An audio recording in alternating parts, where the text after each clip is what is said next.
Oma na kiki o Hawaii. Luther was full of surprises, sometimes a daredevil, sometimes a rascal. He was also a living encyclopedia of ancient knowledge and one of our last direct sources on kapa-making skills. Pua Van Dorpe had devoted years to the almost lost techniques of this old craft. When she needed answers, she went to Luther.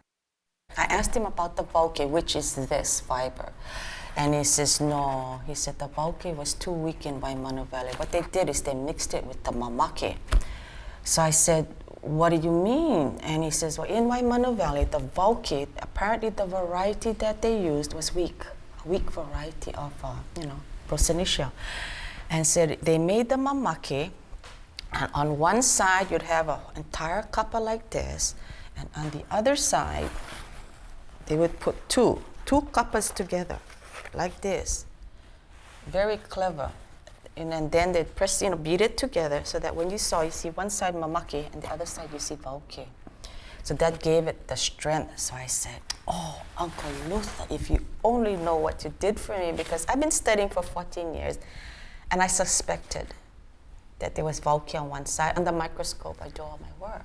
And I said, you only know what you're doing for me. You're confirming.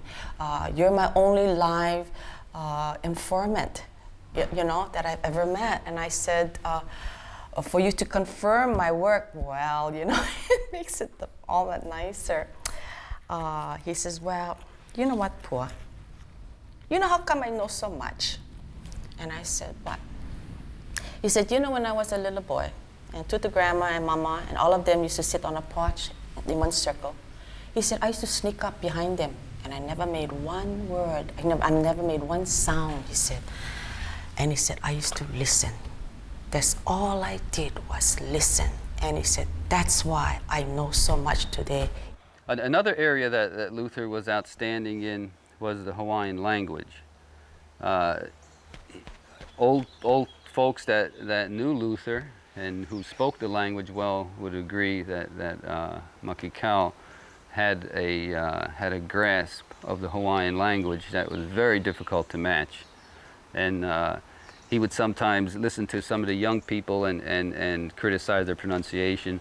And I explained to him, well, Luther, the language has been stripped away from the people, and the musicians, these people are the ones who are at least sustaining it so that it's not gone altogether. And he would agree with that, but he could be very meticulous in the language, and he could write it and still spoke it fluently when he got around people, and it was beautiful to listen to him, to Luther speaking Hawaiian.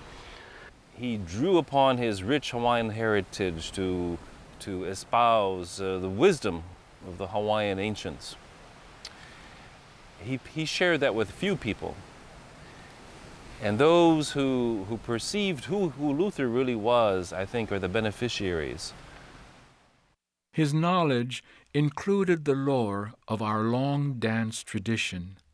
From his early years, Luther remembered how hula skirts were made.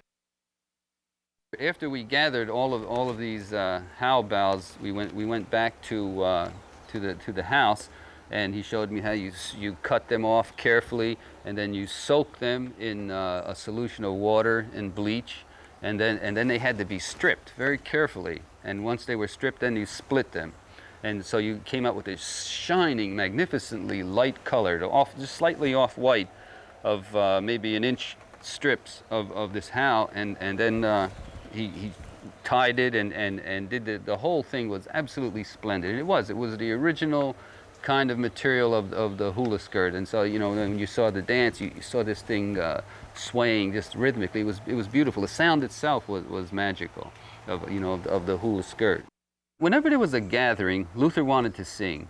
He wanted to play that ukulele, and he would just go up and join it, and he could play along with anyone, especially if they were accomplished musicians, because then he could fit in, because he was an accomplished musician, and he knew how how to play his part, and if they're good, they would let him solo, and they'd all take turns. And he was lovely. And then of course, if he had an opportunity to sing that incredible rasping voice, you know, that people would, it's an unforgettable kind of a thing, just hearing Luther like this.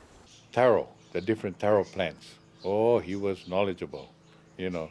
I wish I wrote everything down that he told me, you know, because he could look at a Hula and say, well, this is certain type of taro, you know. He knew even the mixing of the poi ulu, the poi plau, and all that, you know. No matter what you talk about, he's smart.